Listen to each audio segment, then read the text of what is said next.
So, what is something that sort of everybody loves, or a lot of people who like a certain thing that you just don't get or you don't like? When I was in second grade, we had to make posters for like All About Me, and I was the only person in the second grade class to not include. You want to guess what? Second grade? Yeah. What cool thing? Pokemon? Yep. Yeah. I was the only one that did not like. Oh, yeah. So. That was right around the time Pokemon the movie 2000 came out. Do you judge me for that? Yeah, a little bit. I mean, maybe I had some like really unfortunate event surrounding Bulbasaur or something. Who's Bulbasaur? Bulbasaur? Who's that? It's 2023, and you're saying Bulbasaur? What's his name? Bulbasaur? Close enough. Not close enough. And Squirtle. Have some respect. And Echo? Echo? Who's the one that's like the mermaid? This is a brutal opening. Who's the mermaid? What do you mean mermaid? She's like a mermaid. What are you talking about? She's like she's like a mermaid Pokemon. There's a mermaid Pokemon? She's got like a bikini top and. Are you talking about Jinx? Yeah. You're talking about Jinx. That is Echo, obviously. Jinx is not a mermaid. When I got older, I was like really ashamed because I didn't like root beer and barbecue chips. I can give or take barbecue chips. I think they're good, and I crave them sometimes. They're not like a top chip of mine, but root beer rules. I never liked it. And I was so embarrassed. Yeah. And then now that I understand. As an adult, I just like my reality TV card carrying member needs to be taken away because I don't like 90 Day Fiance. Wow. Not a 90-day head? Nope. Neither am I. So it's a shame, but those are mine. What about you? Well, I mean, the obvious one for me would be Taylor Swift, but I don't need to. Oh, we don't need to. I don't need to beat that into the ground. Listen, watch Eras Tour. No. You will eventually. Will I? Why would I? Because it's gonna be nominated for Best Picture. Okay, if it's nominated for Best Picture, you'll have to watch it. Yeah, yep. I'm happy to make that bet. Okay. For me, there's a lot of stuff. Honestly, I was pretty annoying growing up. Contrarian. Yeah, I mean, I would say every like 2000s rom-com was never really my thing. Okay. You know? I didn't get why people liked 500 Days of Summer. Okay. You would like it more now. I feel like I would like it less now. Oh, no. I think you'd like it more. Everything I see about it, I'm like, ugh. I just don't. It's not. Don't like it. Okay. Yeah, things like that. Or things like, I'm at that point with Marvel now. But I think that, like, it's not like everyone loves Marvel anymore. So yeah. I'm not really sure that counts. No. But yeah, I mean, I think I was off the train a little bit before a lot of people. And I think it's because it's just not, like, nothing matters. Nothing means anything. Mm. And I agree. I understand how some people are like, well, it's just to turn your brain off. But, like, I honestly don't function that way. You could just watch 90 Day Fiance. I could just watch 90 Day Fiance, and I bet that there are bigger stakes in 90 Day Fiance because those people's lives. Yeah, look at Big Ed. Some of them are probably messed up. Yep. After 90 Day Fiance or before. So's a couple of people from Marvel now. Yeah. Yep. One big one at least. Yep. Yeah. So those are the things I would bah humbug. Okay, Scrooge. Okay.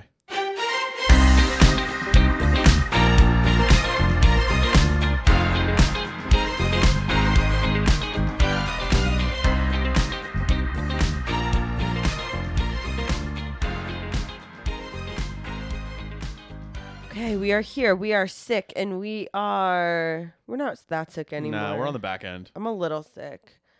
You're, like, not. I'm fine. Our baby's pretty good. Yeah. Minus the diaper rash. Yeah. You know, if you're not a parent, that happens after the cold. Yeah.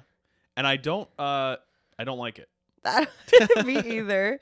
So today we've got a classic to many, but a new classic to us. Yeah. We hadn't seen this until what, like last year? Last year. Yeah. The holiday season is coming to an end. It's the holiday season. We're going to be talking about a Christmas movie. We are. It's 1992's The Muppet Christmas Carol. Year I was born. Oh, yeah. I was an old lady. A great year. I was an old lady at that point. This movie was adapted from the Charles Dickens novella. If you don't know, now you know. And it's actually really good. The novella? Yeah. Charles Dickens is like obviously one of the greatest writers of all time. He's like kind of good, I guess. And this movie was directed by Brian Henson. Do you know who he is? Jim Henson's son? He was Jim Henson's son. So Jim Henson was the well-known creator of the Muppets. He was brought on to Sesame Street and he added the Muppets there. He did Fraggle Rock. He did. Which, remember I got a Fraggle Rock thing? No. Recently where like it was playing, was it you? That was there with me? Your other husband, probably. Maybe. Someone played like the first 2 seconds of Fraggle Rock and I was like, oh, that's Fraggle Rock. Might have been. And so I like did not know this about Jim Henson. He died in his like early 50s. Wait, I'm sorry. Do you know what else he directed? Jim Henson? Yeah, Labyrinth. Labyrinth. I didn't know that. He died in his like early 50s. Yeah, he was young. From strep. Oh, really? He ended up getting toxic shock syndrome from strep throat. Jeez. What the heck? I don't like that. And that was in 1990. I don't and like that. Apparently it led to like this whole big thing of people being like, I didn't think that like happened anymore. That people could like die that quickly from a quick, like what we thought was an easy, like, oh, you got strep. Oh, that stinks kind of thing. Like he died. That is crazy. And if he went to the hospital, he was like, this is kind of crazy too. He was like, I like feel like I'm actually dying, but I'm going to like not go to the hospital yet. And then he eventually had to go. And they said if he had showed up a couple hours earlier, he would have lived. That's sad. Isn't that really sad? Yeah. So there you go. So his son directed this movie. Frank Oz, who plays Kermit, Mm-hmm. I'm reading literally right now, he was Henson's closest friend. Yeah. And he said in a 2021 interview that the stress of negotiating with Disney, he thinks, Caused his sickness. Or like made it worse. Oh gosh, that's really sad. So Brian Henson is currently married to Mia Sara, who played Sloane in Ferris Bueller's Day Off. Oh, really? Isn't that funny? Yeah. That's what she's up to nowadays. Yeah. Married to Brian Henson. He did a lot of puppeteer work, and he also directed Muppet Treasure Island. Okay. But this was his directorial debut. The decision to make this movie was... I think wasn't Jim supposed to direct this? And then they were kind of like, Brian just kind of like stepped up to the plate afterwards. So it says here, like, the decision to make the movie was made after his death in 1990. Oh, okay. And it was originally pitched as a TV movie. Okay. And they brought it directly to his son. That's what I read on Wikipedia. Okay. But No, it was a yeah, no. skimming situation. So I skimmed as well. So Okay. Clearly. Longtime Muppets writer Jerry Jewell was the screenwriter for this movie. And he's mainly known for Muppet stuff. He was like, I'm sticking with Muppets. Listen, Muppets are my jam. He said. You know? Starring Michael Caine, the Muppet Christmas Carol was filmed in England, with some shots being complicated due to the mix of real and Muppet actors. So often Michael Caine would have to walk on these like narrow planks in order to avoid the puppeteers while filming. Yeah. While they're like walking next to him. It's pretty cool, right? So Muppet Christmas Carol was anticipated to be a huge success by Disney. They were like, we're going to make it the big like holiday release of the year, but it didn't do what they thought. It opened at 6th in the box office upon its release in December 1992. And it faced stiff competition from movies like Home Alone 2 and Aladdin. Its own Disney did itself in there. Disney said, listen, we are taking Christmas no matter what. Yeah, exactly. So it ended up making $27.2 million on a $12 million budget. So I guess you could call it like a modest success. Sure. And it did receive relatively positive reviews critically, but the music from Miles Goodman, who Poor Miles. he ended up doing Little Shop of Horrors, the music from that, which Frank Oz directed.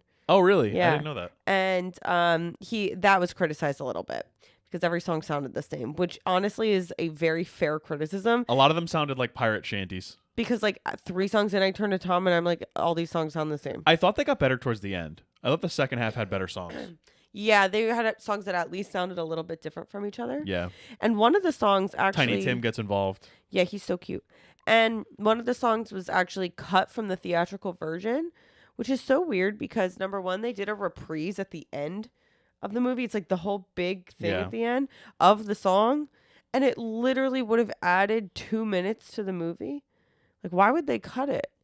I don't understand it. And the movie's like 80-something minutes long. So I don't know why they would cut it. Yeah, I don't know. So Strange. you can now, which we didn't do this because I forgot until like the second time we were watching it, because it takes 2 to 3 times every time now to watch a movie. Yeah, it's been like well over a month since we've gotten through a movie in one sitting. Yes. And like you can go to Disney Plus and go to the like extended version or whatever. Yeah. I think it's like the 30th anniversary version or whatever, and that will play that song too. We should have done that. It's like a Michael Caine love interest sort of thing. Ooh. Yeah. And Is there that the was girl the that he scene- was it with? yes, Yeah. they have a song.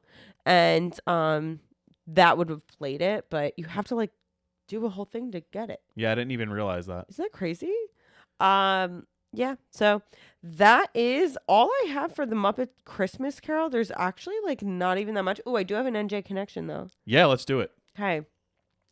Get connected for free. Free with the New Jersey connection. So Rizzo Rat, Yeah, my guy. Rizzo the Rat. He's my dude. He is from New Jersey. He is. He Just says the so. rat. He says so. While in the movie, while being chased by a cat, he yells, "I'm from New Jersey." I don't know why he's yelling that. As if like the cat what would the cat's stop. gonna be like, "Oh, I'm scared of you." Oh wow. Is that what yeah, the you got intention is? connections. I was just like, connected? okay. So you just got connected for free. New Jersey connection. Reminds me of when Chucky said, "You think you can scare me? I'm from Jersey." No, he said, "You think I'm afraid of hell or?" "Oh yeah, I'm from Jersey." So Rizzo the Rat is also from New Jersey. Rizzo the Rat and Chucky are both from Jersey.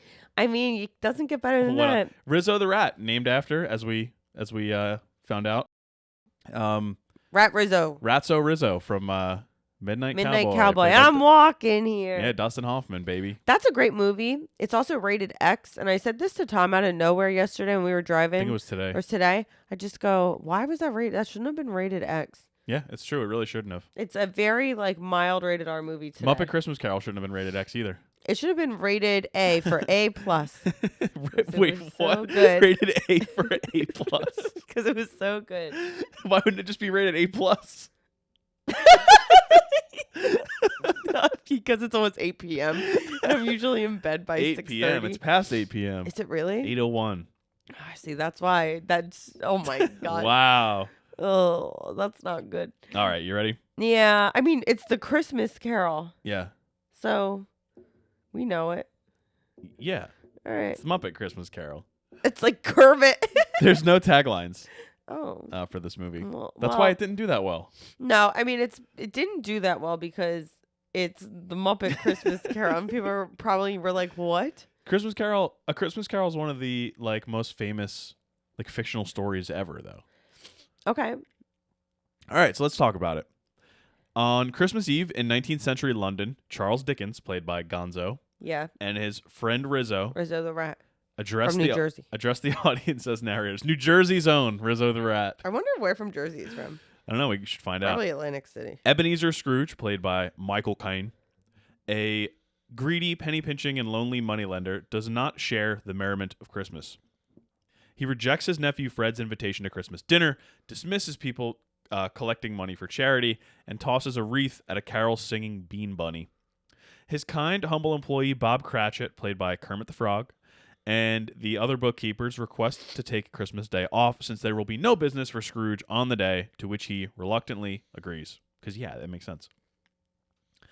In his house, Scrooge encounters the shackled ghosts of his late business partners, Jacob and Robert Marley, played by Statler and Waldorf, right? Yes. That's their names. I forgot. Yeah. Who? Sorry, I'm looking up where from New Jersey is Rizzo the Rat from. This is important information. I'm not getting an answer. Oh, no. Hold on. Just keep going. The Marleys warn Scrooge to repent for his wicked ways or be condemned to suffer in the afterlife as they do. They let him know that 3 spirits will visit him during the night. At 1 o'clock, Scrooge is visited by the childlike ghost of Christmas past, who takes him back in time to his childhood and early adult life, with Dickens and Rizzo hitching a ride too. They visit his lonely school days and then his time as an employee under Fozziwig, who was Mr. Fezziwig in the original story. Just so happens to be there's a Fozzie Bear. I can talk about in the Muppets. Fezziwigs. Okay. Don't you worry. Who owned a rubber chicken factory. Fozziwig and his mother throw a Christmas party where Scrooge meets a young woman named Belle with whom he falls in love. However, the ghost shows Scrooge how Belle left him after he chose money over her.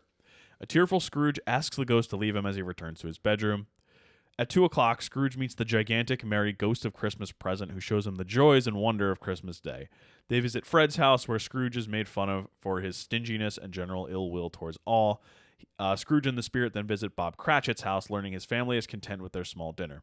Scrooge also takes pity on Bob's ill son, Tiny Tim.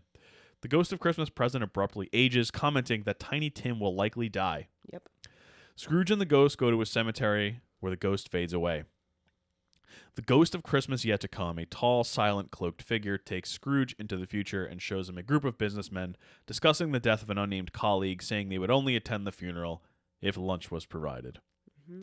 In a den, Scrooge sees a chairwoman, a laundress, and a local undertaker trading several stolen possessions of the deceased to a fence named Old Joe.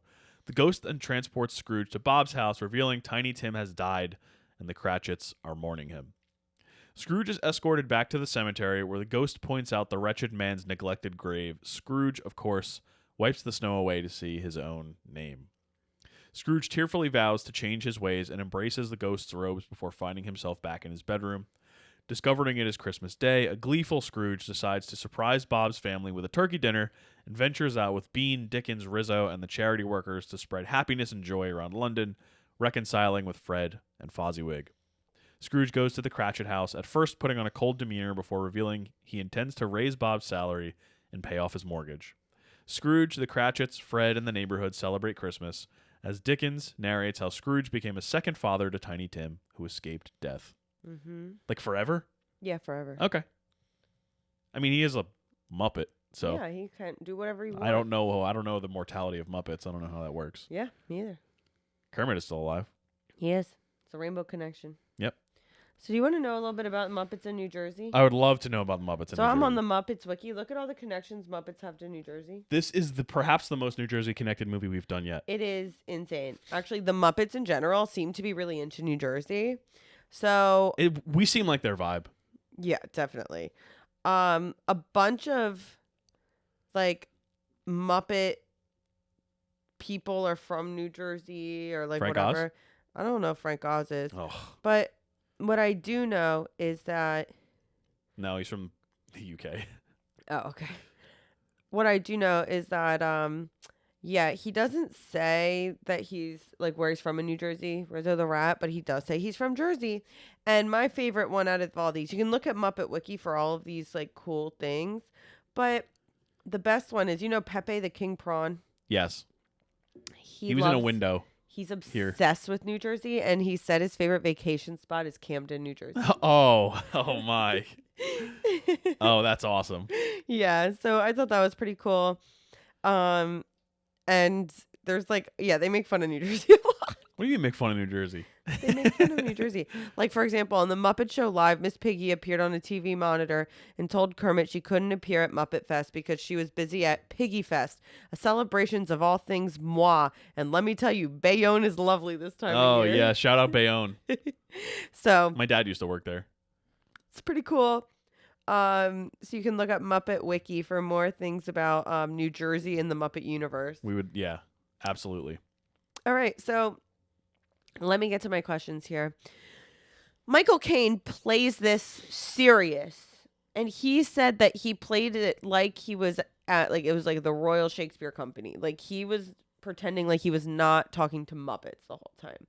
And that's what really makes this movie work for me, is that this whole time Michael Caine is literally doing Shakespeare in the Park. Oh yeah, Like, he means business. dead serious. Dead serious. And he's so good. Not that the Muppets aren't good. They're all really good as well. But, like, obviously there's a funniness to them. Michael Caine does not play it funny. And I really like that about him. I'm wondering, you could go in the same direction as how Michael Caine played it, or maybe a different version, which I thought of. Who would you want to play Ebenezer Scrooge in a revamped Muppet Christmas Carol? Frances McDormand. Oh, that's a good one. I think you get the edge there. Like Michael Caine is just crotchety. Mm-hmm. Like Scrooge is crotchety. Frances McDormand, there's like she's in some movies. There's like an edge of violence to her, which Yeah. is more than Michael Caine gives you. Yeah. And she's scary.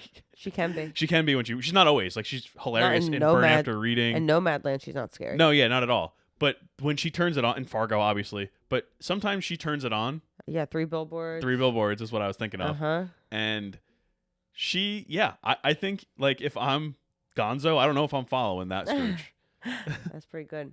My choice. So I saw that they looked into George Carlin I as, have that in my yes. a possible Ebenezer Scrooge. So I thought maybe, what about Bill Burr? Bill Burr. I think Bill Burr would be a really good Ebenezer Scrooge. He would be the opposite in the fact that he would sort of, I feel like he would be calling out. It would be more meta. Right. He would be calling out what was happening It would be interesting. instead of acting like he was acting with real people. Exactly. Yeah. So I think that would be an interesting take. I could see that. Yeah. I could also see like Lawrence Fishburne doing a good job. I mean, yeah, he's great. Yeah, I just think, or Defoe. Oh my gosh. Defoe, yeah, I would probably go McDormand or Defoe. That's good. That's real good. All right, cool. So they did Muppet Christmas Carol, and then they did Muppet Treasure Island, which I haven't seen. I haven't seen Treasure Island Is either. what's his name's in it? Tim Curry's in it, right? Yeah, I think he is. Yeah. I think you're right. So I'm wondering, are there any classic works of literature that you would love to see a revival of that subgenre? I'm actually looking at our bookshelf right now. I can give you mine. Yeah, go for it. I would really like a Muppet Pride and Prejudice. Anything Jane or like a Wuthering Heights. I would anything Bronte. Like big yeah. romance. Anything Austen, anything Bronte. Of course, Miss Piggy would crush it in those. Well, Miss Piggy is definitely going to play the main part. Yeah. And then you've got Elizabeth, right? And then Yes. Darcy, I still want Matt McFadden. Okay. I know it's 20 years after he did Darcy, but I want Matthew McFadden and Miss Piggy. And even though she's obsessed with Kermit. Yeah. It doesn't matter. No, she's acting. Okay, that is true. She can get into the role. Though one of my trivias here is that Miss Piggy did an interview after Muppet Christmas Carol, and she said the only reason that she accepted such a small role in this, she was Bob Cratchit's wife, is because she got to marry Kermit. Yeah. It's Which is so funny. good. There's nothing better than that love story. There's nothing better than the Muppets doing interviews as the Muppets. Yeah. That's why I didn't great. say like Frank Oz played Bob Cratchit. No, Kermit played Bob Cratchit. Kermit plays Bob Cratchit. Yeah. I love that. Yeah. So yeah, I'm gonna go with Pride and Prejudice with Miss Piggy and Matthew McFadden. I like The Great Gatsby. Oh, that would be good. I think you go with who would be? I'm not sure. Who would be Gatsby? I'm not sure who Gatsby would be. I feel like what was his name? Nick Carraway. Is that or is that Sun Also Rises? No, that's the one who Tobey Maguire was in the movie. Yeah. That would have to be Kermit, I think. You think so? I think Kermit's the everyman. And then what is Miss Piggy Daisy? Of course. Okay. And then so What about Animal as Gatsby? Animal as Gatsby. That's pretty Animal good. as Gatsby. Yeah. I think that's And then there was good. the other guy, right? Buchanan. Yeah. Tom Buchanan. Tom Buchanan. Who I don't know. I feel like that's Fozzie Bear. Aw. No, maybe it's Gonzo. You think it's Gonzo? Yeah. I think it's Okay. got to be somebody who's a little bit more off the wall. Maybe it's Rat. Rizzo Rat. It's Rizzo the Rat. Rizzo the Rat is Tom Buchanan. That'd be kind of wild. All right, I like it. I thought maybe we could do like Muppet the Stranger, but that is A little existential. existential. Yeah, Statler and Waldorf would be the guys on the beach, right? That is very much a very Englishy joke there. Yes. Yeah. So, who is your favorite character in Muppet Christmas Carol besides Michael Caine? We've been talking a lot about Rizzo the Rat, to be honest. He's got a lot of bangers in this one. Kind of slaps, I gotta say. He's kind of amazing. But actually, you know who I loved? I loved Statler and Waldorf as the Marley brother. The Marley They were brothers. so funny. They're like Marley and Marley. Yeah. Ooh. Yeah. And like them and Michael Caine in the same room is like just there. It's a match made in Electric. heaven. It's a match made in heaven. Yeah. I thought that they were all pretty good. Like I didn't think that there was a weak link really. Like No. Cratchit Kermit played his role. Miss Piggy played her role. She had a couple little jokes in there. Yep, she's so funny. Gonzo was a good narrator. Yeah. Fozzie was good. Animal was good. There's a lot. Was Beaker in it? Beaker, yeah, Beaker was in it. I think I missed Beaker. They were the ones that like he donated to or whatever. at the Oh yeah, right. end. Yeah. Yeah. I mean, I think they were all good. I don't think there's a wrong choice in this movie, but I got the most laughs from Rizzo. Me too. I think Rizzo is the best. I like when the joke how they kept getting pushed out of like the window. Yeah. Oh, and they were like, "Oh, he's happy now. What's the problem?" At the end, and then they just like Michael Caine's now happy, and he's flinging the windows It's open. so and good. Yeah. I thought that the sets were really good in this movie too. Oh yeah, I mean the whole putting the whole project together. It reminded me of Who Framed Roger Rabbit, Yeah. where, except this is probably even more difficult, given the fact that they had to literally make different sets. Well, for they this. made the sets a little bit smaller. Which you could see like Michael Caine kind of ducking to go into Kermit's house a Yeah. couple times. Well, but that also makes sense because Kermit's smaller, so why would he have a big house? True. You know, I mean, in of course. canon, it makes Of sense. course. What would make this movie better? That's my last question. What would make this movie better? What would make this movie better? Better songs. Yeah. I think maybe a little bit more of a little bit more exposure to the ghosts. Oh, okay. I think that the ghosts they each kind of serve their purpose, and they Ghosts are like my least favorite part. that's what right. Yeah. Like, I liked the ghost. What is it? The Christmas Yet to Come. Yes, yeah. Because it's just like a Dementor that doesn't talk. I kind of love that because it's like you have the Ghost of Christmas Past, who's like a child. Yeah. You have the Ghost of Christmas Present, who literally forgets what he said 5 seconds ago. Yeah. The Ghost of the Future is nobody knows what the future holds, so it's just blackness and darkness, and that's all it is with a robe over it. Yeah. I love that like conceptualization of it, and also it was very Grim Reaper like. Which It was. the one thing we do know about the future is that everyone's going to die. So Yep. I like the idea that they designed the character like that. But the other two, I liked the jokes of the Christmas present not remembering what he said 5 seconds ago. Yeah. I think that's a funny little bit. And him like dying right away. Yeah. The present is constantly ending. Shifting. Yeah. But I don't think that. I think that maybe it's just the designs that I didn't like of the first Yeah. two. They felt less Muppety. But that was, I think, the point. Well, yeah, originally they like had Muppets as the ghosts. They and then were wanted, like, no.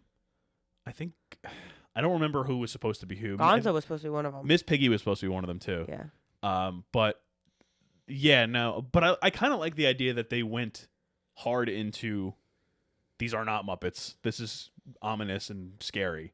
But yeah, except for the first two. I'm saying I like the concept. Yeah. And I don't think the execution was great. No, I with the mean first two. Waldorf and whoever. Oh, you mean Statler and Waldorf, Yeah. the Marley Brothers? Yeah. Yeah. But apparently they do a duet in every movie, in every Muppets Oh, really? thing. So they had They're so funny. they put their duet in there. They're my favorite part of the Muppet 3D show in Hollywood Studios. Yeah, they're very Ebert, Siskel and Ebert. They are. Yeah, that's so true. Yeah, no, I think that's what I would probably. It's the songs and the ghosts could be a little better. Yeah, it's the songs for me, for sure. I'm just like, okay, they all are the same. I want one standout. Yeah, there wasn't really. No. But it seemed like you mentioned earlier, the last song was supposed to be the standout, but Yeah, it was but a then why reprise would of you one that we didn't Why hear. would you cut it then? I don't understand. Right. But yeah, that's mine. That's all I got for questions. Okay. Did you have a lot of Muppet exposure growing up or no? Yes and no. Like I watched Sesame Street. Yeah, yeah. We didn't That's really like Muppet adjacent. we didn't really clarify that because Jim Henson made Sesame Street too. Yeah, he was brought on to Sesame Street and like helped create the puppets. Like Right. Kermit started on Sesame Street. Right. Yeah. So I agree. It was the same for me. I watched Sesame Street. I like Bert and Ernie. Yeah. They're the gang right there. Yeah, they're so cute. Oscar the Grouch. Cookie Monster. What was Grover's deal? Well, Grover, let me tell you, my exposure to the freaking Muppets, it goes through Grover because who I get confused with Gonzo. Oh all yeah. the time. So Grover had a roller coaster at Sesame Place, which is in Pennsylvania. It's pretty close to where we live now, actually. Yeah. It's close to where I grew up. And the Girl Scouts took a trip to Sesame Place and we stayed overnight, which was so fun. But then in the next morning, all I had was like a ton of fruit punch and giant cookies. So I went on Grover's roller coaster 7 times in a row. I think I know where this is headed. And then on the drive home, it was in somebody else's car. I threw up, but I made sure I put my coat on backwards and just had the thing open. That is disgusting. And so I just threw up into the hood of my coat, That is which disgusting. was fur lined. The That's whole pretty- ride home. That's pretty gross. So that's my exposure to the Muppets. Shout out the Muppets. Shout out to the Muppets. Shout out Grover. Yeah. I didn't watch much Muppets growing up. Yeah, I didn't watch any of any their movies. Muppet fans that are listening to this episode can tell that we're not Oh yeah. that we weren't like huge. I Muppet like kids. the Muppets a lot. I had never had any issues with the Muppets. We saw the Muppets 2011 or yes, whatever. In I love theaters. the Muppets. I Yeah. just don't see. I haven't seen much of their stuff. I didn't grow up with the Muppets. Right. I mean, obviously, us watching this, I'm willing to. Oh, I definitely want to see explore. more. I just wasn't really my what growing my up. parents showed me Right. when I was younger. It was more Sesame Street. When we're talking Muppets, the species. Yeah, so not a whole lot, but obviously was familiar with the big ones. Yeah, of course. How would you feel if you visited your past school? Like if you were in your 30s and you got brought back to like your like 4th grade? That'll be fun. I loved 4th grade.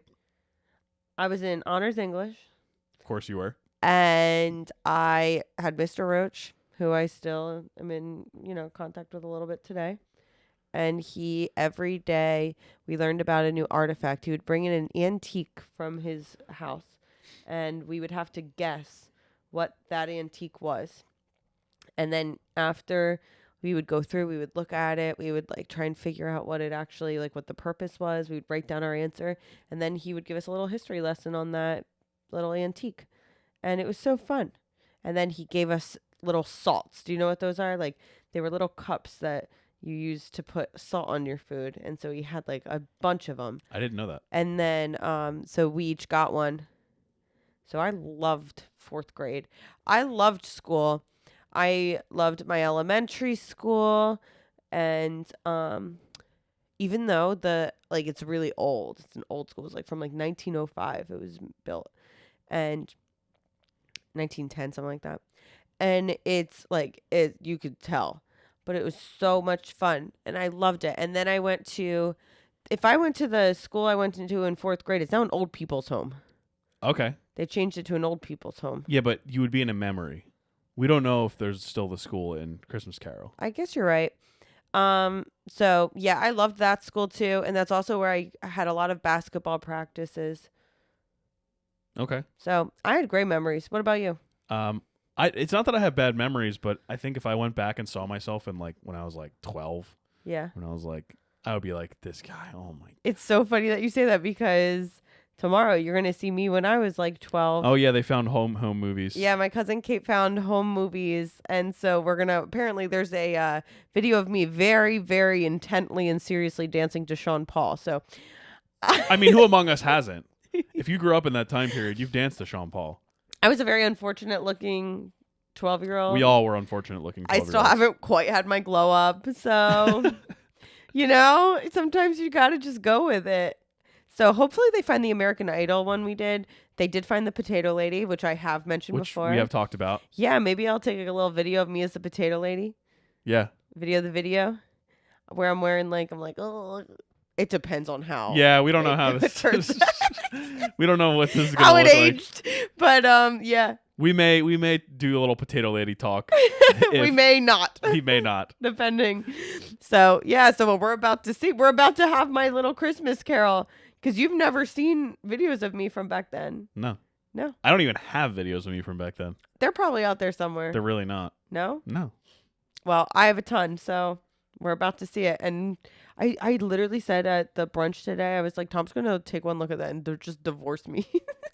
I mean, it's kind of hard to do that. That's the problem. What, divorce? It is. It is. I guess you're stuck with the potato lady for now. If you could be a ghost of a certain time or place, what would it be? That's a really good question. It doesn't have to be a holiday. It could be like you could be the ghost of Arbor Day future. Yeah. Yeah. Or you could be the ghost of Burlington, New Jersey's past. Yeah. Like, you know what I mean? Mm-hmm. Do you have an answer while I think about it? Sure, I'll make one up. Okay. I have an answer. Okay, go for it. All right. So mine is connected to the movie. Sure. So Fozzie Bear plays Fozziwig, right? So that's really the guy's name is Fezziwig. Fezziwig. So Hamilton, New Jersey used to have a bar grill called Fezziwig's. And it was like, I think it's like a shop right now on Route 33 in Hamilton. And so we would always go to Fezziwig's, and we stopped calling it Fezziwig's because we got the kids like placemats you can like draw on and stuff. Yeah. And it was all like talking vegetables, and so we called it Veggie Wigs. So we would always like beg them to take us to Veggie Wigs. So I would probably be the ghost of Fezziwigs, just like wandering the aisles of ShopRite, asking where, like, if you wanted the pretzel with the beer cheese. And then, so like you would be there now, But I would like think it's Fezziwigs, right? but nobody else knows. Right. And so I'd be like, did you order the nachos? And they'd be like, Who is this? Why are you talking to me? You're transparent. yeah. And then I'd be like, have you ever heard of Fezziwigs? Because I looked it up online yesterday, and like Chris Rollins from PST, which is like a Radio station. She was like, she liked Fezziwigs, you could tell. But like, it's hard to find anything else. It's on the article is local bars you loved but aren't open anymore. There you go. And Fezziwigs was there. I could Fezziwigs find no pictures of Fezziwigs. Well, at least you know through PST that it exists. At least I know it existed.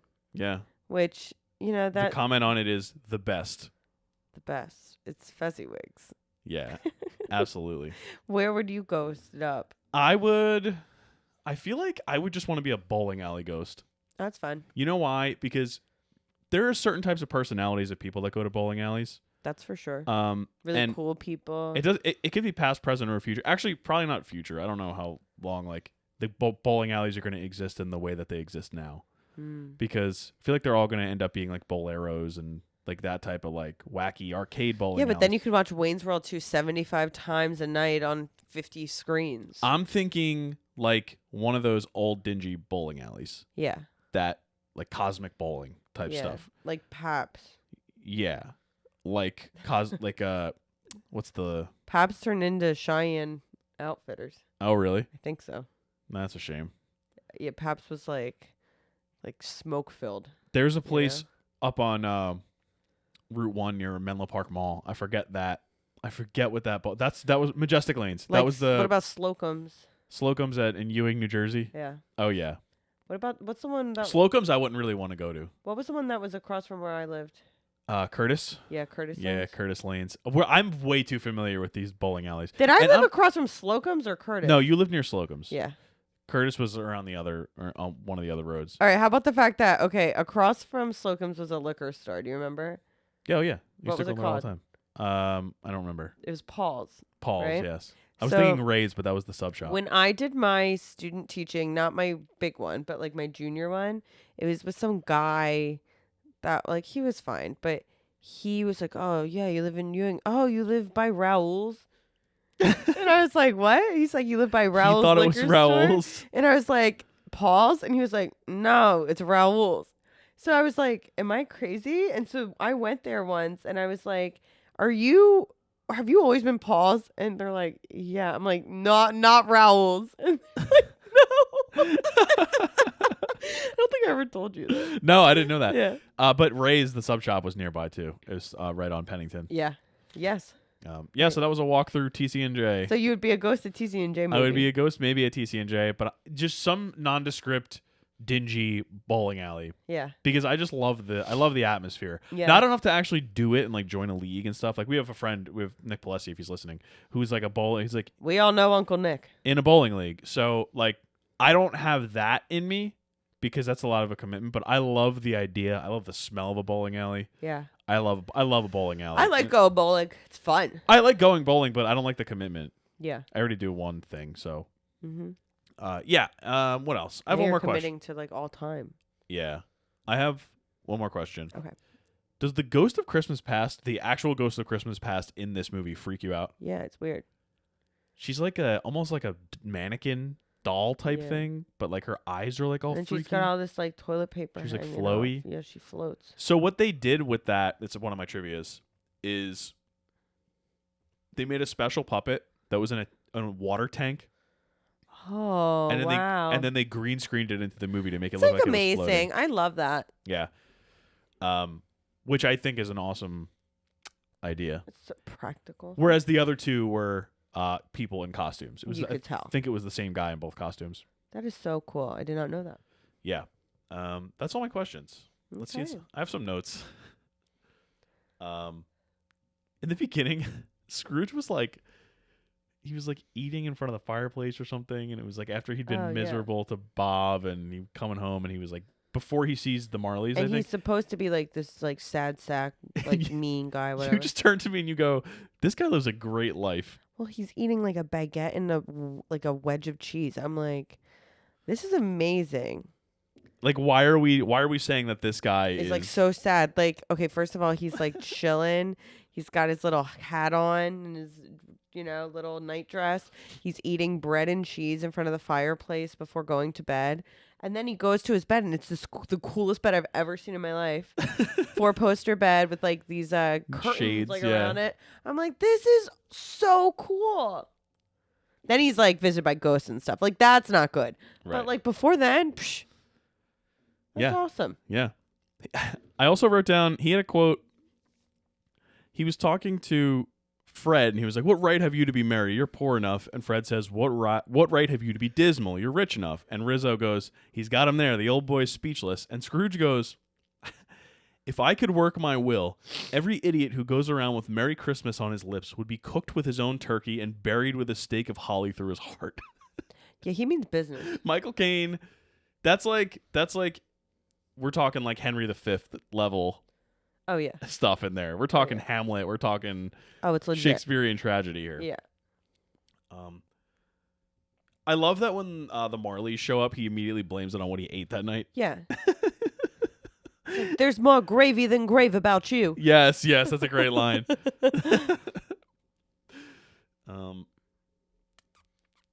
Fozzie gives like a really short speech, like at the party. I don't even remember Fozzie. He does this Fozzie wig. So he like sort of he has the Christmas party, and he goes, he hits the thing or whatever, and everyone's like looking at him waiting for a speech, and he goes, "This is my speech," and he says, "Thank you all and Merry Christmas." And then that's it. That's the whole speech. That's beautiful. Yeah, I love it. It's straight and to the point. And Statler and Waldorf said it was a great speech. That's what I love in Oscar speeches too. Absolutely. It's either that or it's got to be something like off the wall. Yes.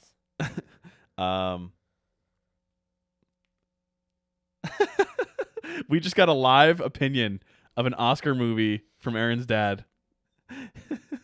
So he has not been a fan of some of the recent movies that he's watched, including Asteroid City, the Wes Anderson movie from a few months ago. And he just texted Erin and said, "Watched Maestro, the Bradley Cooper movie. Only slightly better than Asteroid City. Only slightly which he better. Notoriously hates. Yeah. He hated it. I truly love my parents watching Oscar movies. Yeah. Because their opinions are iconic. Yeah. So far, my mom has hated pretty much not hated, but not liked any of the odds. She's seen like a ton of them. Yeah. She's like, May December boring.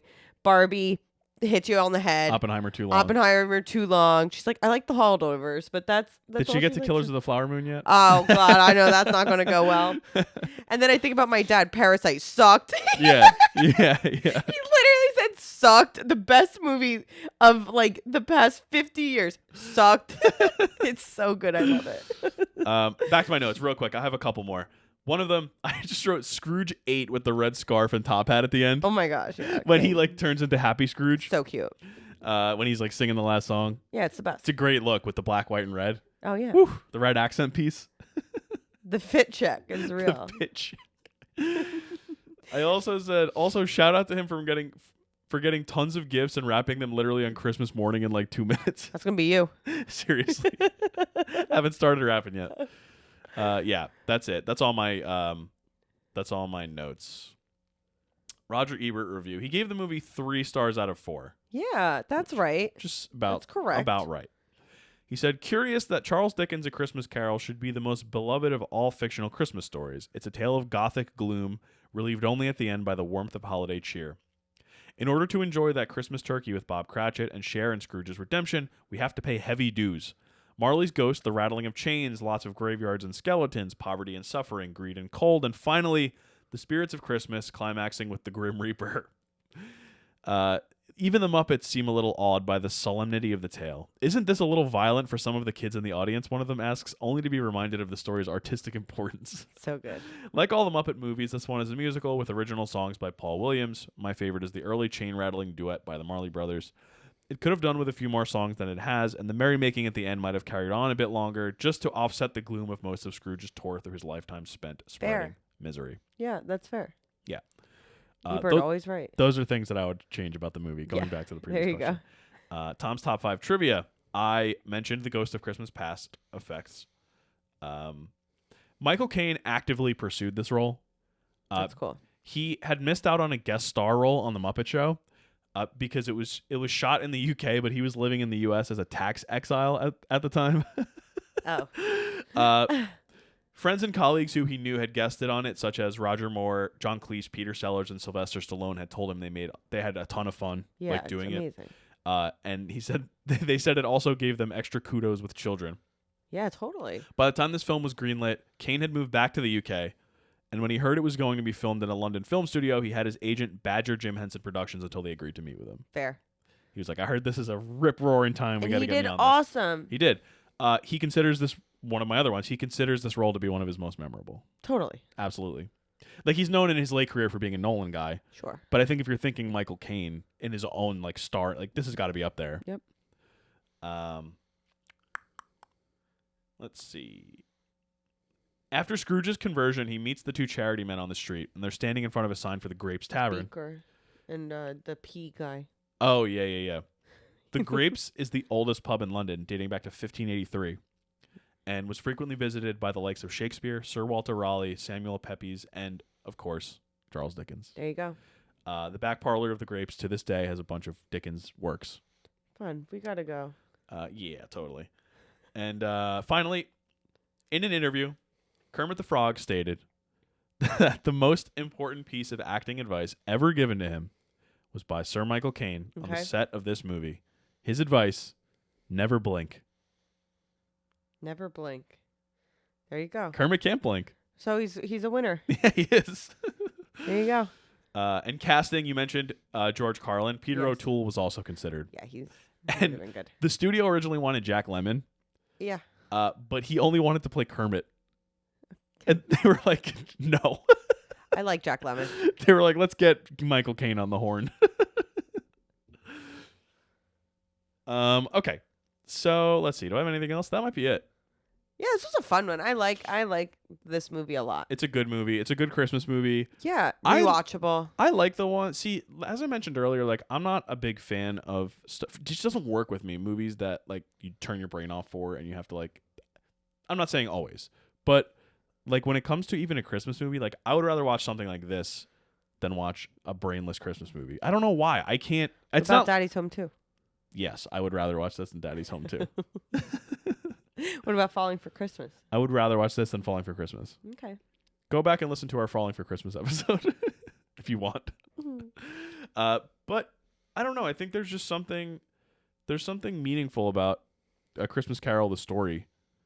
And I think that when you can not necessarily dilute it or dumb it down, but like make it palatable for kids and the general public without having to read the prose of Charles Dickens. 100%. And there are some Charles Dickens things in there, like lines. Oh, yeah, of course, like directly from the novel. And they wanted Gonzo to be, because they wanted to retain some element of the novella, so they made him actually Charles Dickens. But I don't know. I'm also a big Dickens fan. Yeah. So that's just me. I've read a bunch of his stuff. Yeah. But I don't know. I really like this. I really like the story. I really like the Muppet element to it. Me too. It's so good. The Muppet element could have gone awry with some of these stories, especially one that's so serious like A Christmas Carol. Right. But it doesn't, and it didn't. It didn't at all. No. And it's believable in a movie type way. I just I want more movies like this. More Muppet movies? More like I'd like Is 2011 or whatever year it was the last Muppet movie? No, the Muppets Most Wanted was in 2014. 2014. So it's been almost a decade since the last Muppets, Yes. big Muppets movie. What I liked about this movie that I want to see more of in film in general is I like when movies don't take themselves seriously, but take the work seriously. Yeah. It doesn't make fun of A Christmas Carol. No. It doesn't lessen the artistic importance of the work, but it takes it and it doesn't take the movie itself. It's like it's fun. There's comedy aspects to it. Yeah, I which- loved it. And Charles Dickens is pretty like well known for having pretty much zero comedy in any of his stuff. So I really liked that, Yeah, I agree. and I want more of that. Especially for stuff that you sort of want to introduce to a new generation. Like, but a lot of people, everyone knows the story of A Christmas Carol, and many people in our generation likely know it from Muppets, which is great. Like, I don't think that's a bad thing. I think that's a great thing. Yeah. Because it not only gives you the Muppets Christmas Carol, the Muppet Christmas Carol, it gives you a chance to be like, hey, maybe I'll go read A Christmas Carol, or maybe I'll go watch the 2009 Christmas Carol with was it Jim Carrey? Yep. Or there's like so many adaptations. I'm sure there's like BBC versions and Yeah. stuff. Yeah. Or even I'll go watch the 90s Great Expectations with Robert De Niro and whoever I forget who played the main character. Why not? Like it just opens a younger generation up to a new world. Yeah. And it's something that we would show. I mean, it's gonna make Baby's First Watch List. Spoiler. So, like it's something that hopefully kids in future generations will still get to see, because I feel like the Muppets will last. Mm-hmm. Like, everything people say, like, oh, animation these days and everything these days is so different. But I feel like the Muppets are something that is pretty accessible, and I'm hoping that something like this will continue to be shown to kids and all that. Yes. Does the Muppet Christmas Carol make Baby's First Watch List? Yeah. Yeah. I kind of wish that he had watched it with us. Yeah.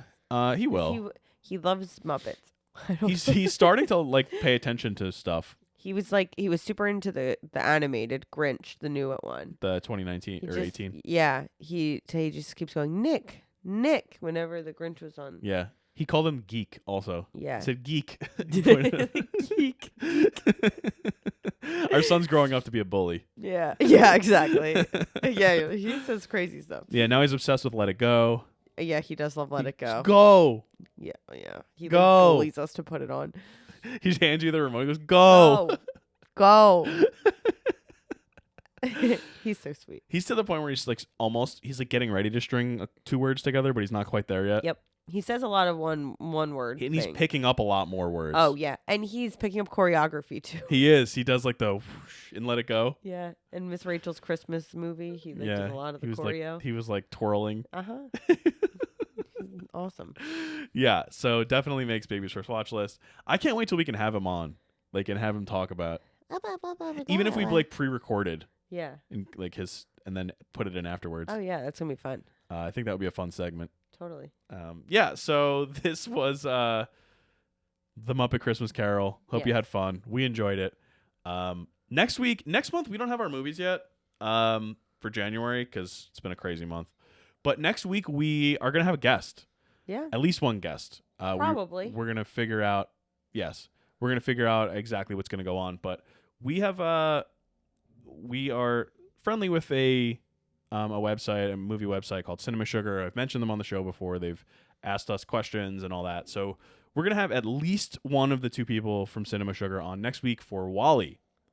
Wow. They are going to do on their website, cinemasugar.com, Hey Cinema Sugar on Instagram. They are going to do an animation themed month. So we're going to take part in that. I'm going to write a little like listicle for them.